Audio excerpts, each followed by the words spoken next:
ஆச்சி அதிரசமா விடுங்க, கையில தட்டி சூடான எண்ணெயில பொரிச்சா அதிரசம் ரெடி. புதிய ஜிஎஸ்டி விதிமுறைகள் மற்றும் வரி குறைப்பு நாளை முதல் நாடு முழுவதும் அமல்படுத்தப்படுகின்றன. ஜிஎஸ்டி வரி குறைப்பு அறிவிப்பால் சுமார் 353 பொருட்களின் விலை குறையும் என எதிர்பார்க்கப்படுகிறது.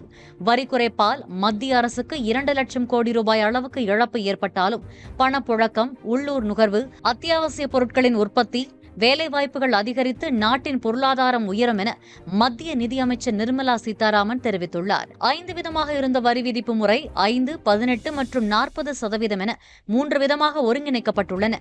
பால் பொருட்கள், புத்தகம், பென்சில், காப்பீடு, புற்றுநோய் உள்ளிட்ட 33 உயிர்காக்கும் மருந்துகள் ஆகியவை மீதான வரி முற்றிலும் நீக்கப்பட்டுள்ளது. தேங்காய் எண்ணெய், சோப்பு, நெய், சர்க்கரை, சாக்லேட், பிஸ்கட், உலர்பழங்கள், சைக்கிள், காலணிகள், உரங்கள், வேளாண் பொருட்கள் உள்ளிட்டவை மீதான வரி 5% குறைக்கப்பட்டுள்ளது.